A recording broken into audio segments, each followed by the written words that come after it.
I really thought about whether or not I should make a video on this topic, since on the one hand, it is kind of covering subject matter and sort of a style of content that's a little out of my wheelhouse, and is also talking about a lot of stuff that frankly isn't really any of my business. But on the other hand, I mean, a lot of people that aren't necessarily intimately involved with some of the core aspects of this situation are weighing in on it. And at the same time, I think, I'm not just saying that just because, oh, everyone else is going to, that means that I have to too. I do think that the fact that so many other people are offering their opinion on this does sort of speak to how widespread the topic is. Because, you know, here's the thing. I would consider myself to be in the Godzilla fandom. Sure, my channel isn't strictly Godzilla related. I'm not a Godzilla YouTube channel, but I do talk about it quite a bit. It's one of the more common recurring subject matters on my channel. And on top of that, I've just been a Godzilla fan since I was a little kid. And when you're bringing information forward and when you're saying that there is a wider issue in the wider Godzilla community, which I, to some extent consider myself to be a part of, yeah, I do kind of feel brought into it. And I feel like I gotta say something. Like, I gotta offer some kind of perspective on this. And here's mine. And that's another a really important thing to keep in mind as we're going forward, is that, I'm only one person. I don't know everything. I can only offer what I know and what I've personally experienced and what I feel like I have something to say about.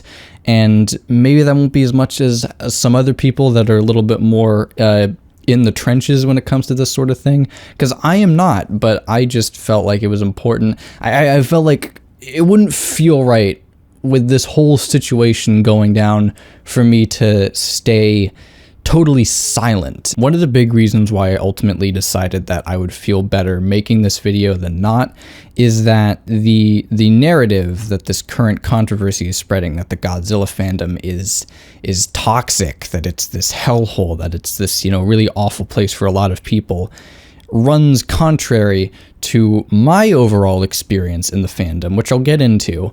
And I'm not saying that it shouldn't, and I'm not saying that the peoples who are saying that they've had a bad time in this fan base, in this community, that their experiences are invalid simply because they contrast mine.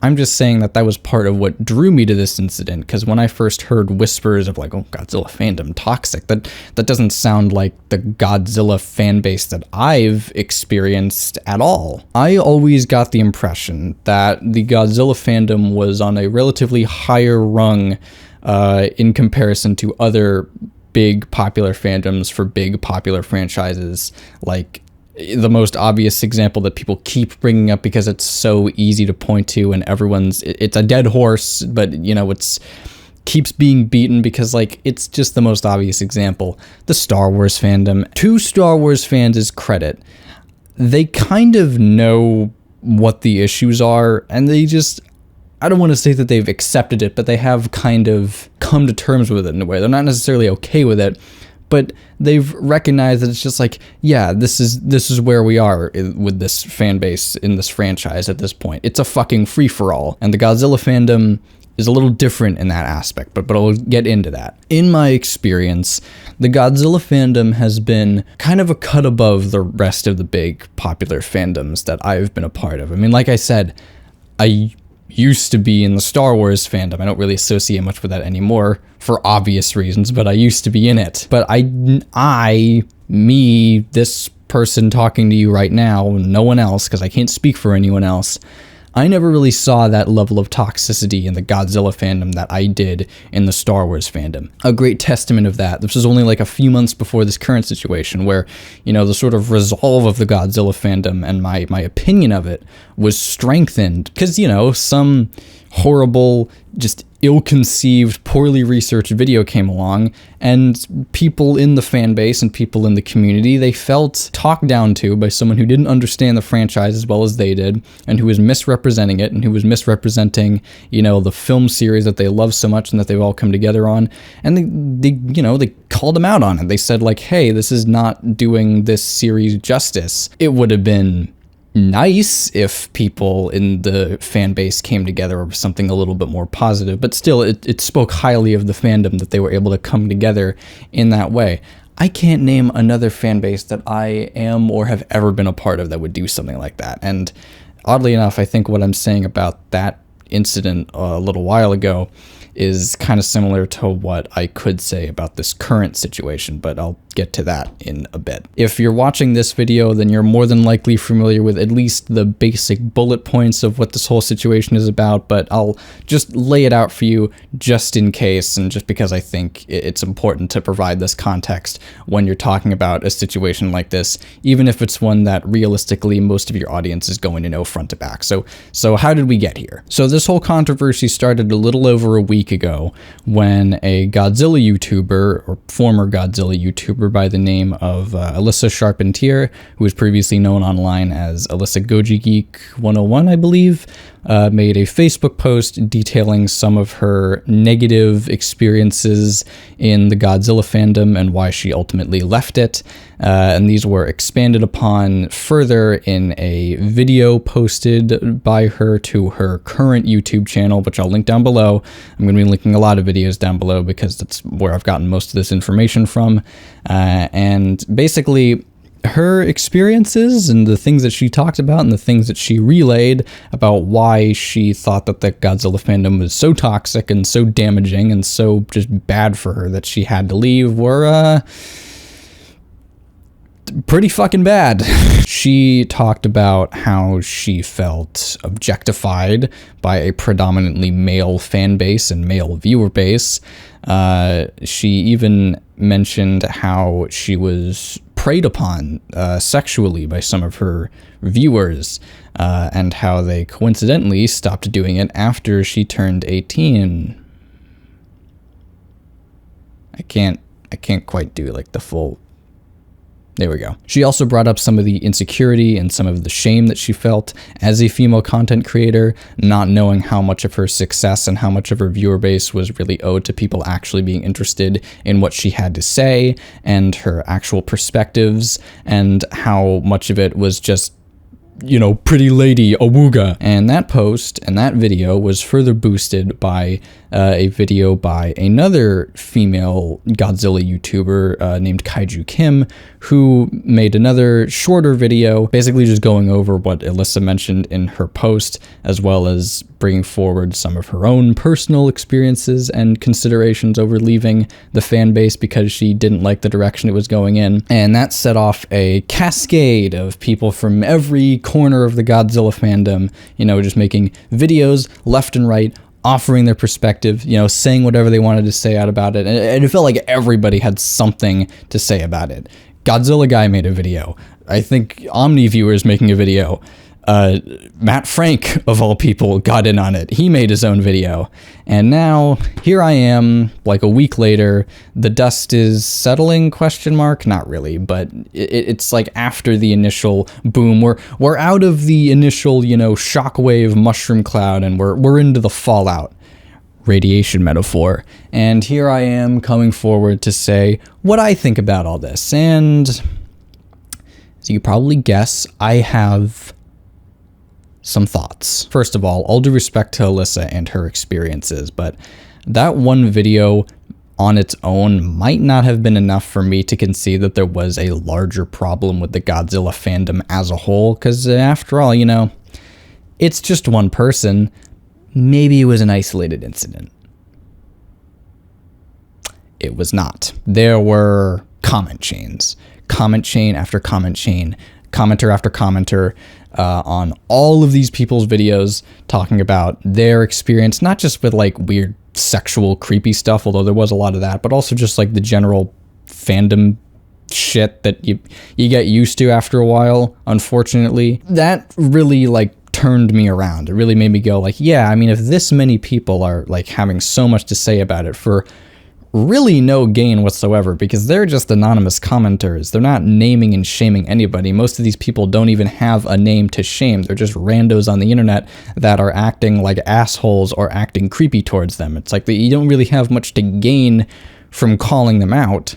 So I'm left to just assume and be charitable and say that they're all telling the truth, or at least most of them are, that there really are these terrible things happening to people in this fan base every single day. And it's not just online interactions too, 'cause that's another thing. I really want to like get into that later, but you know, there's like a lot of in-person stuff that's happening that's not really great either, like at conventions like G-Fest and stuff, where it's, you know, it's like just like freaking Woodstock. There's so much to go over, and there's such an absolute avalanche of information, of stories of this and that and the third happening, and there's no way I could talk about all of it without this video being super long, and I'm trying not to make it super long, so I'm just gonna offer my point of view on the few core kind of tenets of the conversation and just try to come to a conclusion based off of all of that. Okay, so first of all, I think that there should be different levels for how I kind of talk about some of this stuff, because I do think that, you know, all of it's bad, all of, you know, from the online, like, vitriolic behavior to, like, directed insults at people based on, you know, core aspects of their identity. There's been mentions of a lot of racism and sexism, homophobia, transphobia, all that fun stuff in the online interactions and even in in-person interactions. And then there's, you know, I was getting to that, there's the stuff that's in person, not only in person face-to-face, but also like actually criminal. And that's highest rung. That's just about as bad as you can get. And then just kind of being a dick, especially online, is lower. I feel like people are kind of grouping these things together and treating them like they're the same. And they are not the same. There is a difference. None of it's good, but some of it's way worse than the other stuff. The big thing that concerns me, and that really got me raising an eyebrow, was the mentions of, you know, lecherous or just generally really kind of gross behavior by G-fans at conventions like G-Fest. I think that the people doing that are easily the worst actors out of this entire bunch. I think that that's just about as low as you can go. With that said, a big thing that has been brought forward by people attempting to fix the fandom and to try and correct some of these mistakes is, you know, it's the classic adage, if you see something, say something. And I would say you should take that advice to heart. Like, that's some really terrible stuff to witness, and I feel like you should try to do something about it and not just stand on the sidelines and watch. But say something is really the important part of this, because what I don't want to see come out of all this is people trying to physically intervene, or people acting like that is what they have to do, is to like physically step in and try to stop it. I would say that I don't recommend that. Think about you in that scenario. There's a reason why bystanders stand by and don't do anything. And it's not because they don't care, it's because there's a risk involved in trying to intervene in a situation like that. I feel like the kind of person that is willing to publicly harass and stalk someone at a public convention with tons of people around, that is a disturbed and potentially dangerous individual, and trying to intervene in that scenario, even if it's with the best of intentions, could really pose a risk to you. If you're game to do that, cool, good for you, go to town. But I just want to let people who maybe aren't as willing that it's perfectly reasonable and doesn't make you like a coward to say, hey, I don't really feel like risking my life or potentially winding up in the ICU all because of a random creep at a convention. Notifying people, notifying staff, talking to, even just bring it up with other people around you, just so that you're not the only one who's seen it and is aware of it. Those kinds of things can help. It might not be as instantly gratifying as, you know, stepping in and laying the guy's ass out, but I mean, like, realistically, that's not always going to be the opportune option or the best way of doing things. As for the online stuff, okay, here's the thing about how I feel about online interactions. I was raised with what we might call a very classical internet education. You know, I kind of was brought up on the old rules of the internet that are rapidly changing, it would seem. And one of the things I learned, and one of the things that I always took to heart, really, was don't feed the trolls. You know, like, don't, if someone's pissing you off online, if they're, you know, saying shit to you, trying to start shit with you, if they're being racist, sexist, homophobic, transphobic, or just plain awful, like nothing to do with identity, just plain terrible, don't respond. Don't give them the satisfaction of a reaction. They're not worth your hatred. They're not worth the energy that you would have to waste on being angry at them. They deserve your ignorance and your indifference. That is what I was told. That is what I have always thought. Obviously, some people disagree with me, and if you do, I would love to know why, because to be totally honest, I know this is going to sound really big-headed of me, I just can't find a fault in how I see this. I know some people online are hardcore, and if they don't get the reaction that they want out of you right away, they're going to pursue just crazier and crazier measures to make sure that you know, react and that you are noticed by this person. They are going to troll you to the ends of the earth.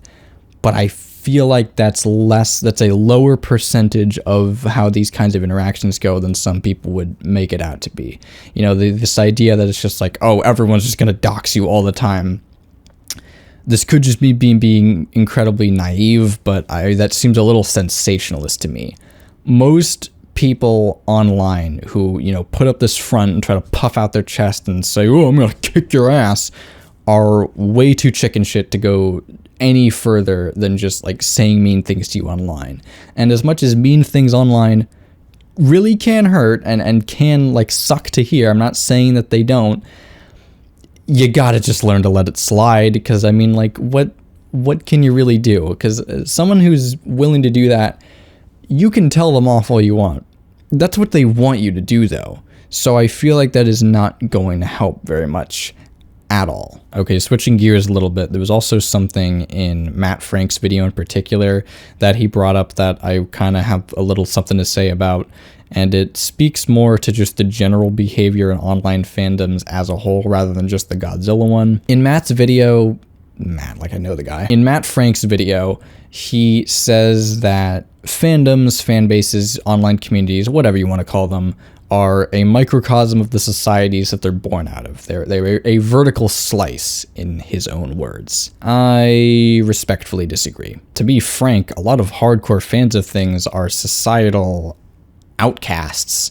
That's kind of why they end up in these communities anyway, because it's, you know, some of the only places in their own lives where they can actually feel kind of welcome and belonging and like they're a part of something. And to keep the armchair psychology going for just a bit longer, there's some things about hardcore online fans that I think is very important to bring up. And I swear, I'm not trolling. I'm not just trying to be an asshole just for the sake of it. This is a genuine hypothesis of mine.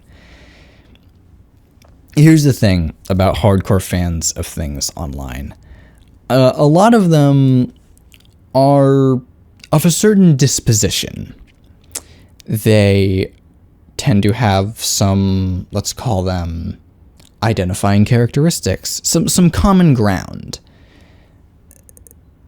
The people that are so active on social media and are so vehemently enraptured in the things that they claim to be fans of, that they would go out of their way to harass people, insult people, send death threats. They have a certain common ground tying them together. They tend to be, one might say, terminally online. They may have some mental, I don't want to say deficiencies, but idiosyncrasies in how they perceive the world, which results in them having difficulty necessarily knowing when they're going too far, or when they're saying the right thing or the wrong thing, or if it's a normal human reaction or emotional response to do the things that they're doing, or whether or not they're blowing things completely out of proportion. And bear in mind, I am not using this explanation to excuse or deny any of the really awful things, like, again, the sexual predation, the inappropriate behavior towards minors, all of that. There is no excuse. But again, some of the lower tier behavior that I was talking about, such as the vitriol and the things like that, it all just reeks of social ineptitude mixed with anger issues. And believe me, if there's one thing that defines hardcore fans of pretty much anything, it's social ineptitude and anger issues. This video was kind of all over the place, and one of the things that I was really struggling with was knowing how to wrap it all up, because originally when this whole situation was unfolding in like the initial couple of days, or hell, it seemed like not even that long, like 12 hours after the initial post and videos dropped, there was no real silver lining to be found. It just seemed like, yeah, the Godzilla fandom really sucks to be in for a lot of different people, and that blows. There just didn't seem to be any real light at the end of the tunnel to look for. And it was unfortunate because, again, I always thought pretty highly of the Godzilla fandom and thought that it was better than some of the other ones that I had previously associated with. So to learn that it really wasn't for a lot of different people was kind of a hard pill to swallow. However, in the days following the initial revelations about this sort of thing, there have been some advancements. The conversation overall seems to have shifted to what we can do as fans to help fix and repair the Godzilla fandom, rather than just making videos that more or less say, sucks, and then just, stopping at that. And I hope that this video served more of a purpose than just doing that, because, I want to be positive and I want to have a somewhat optimistic outlook on this, like a lot of other people do. It's like what I mentioned with the horrible video essay at the beginning. G-fans in that scenario came together over something that didn't sit right with them and that they wanted to, push back against. And they did. And in the process, royally tore that video completely asunder.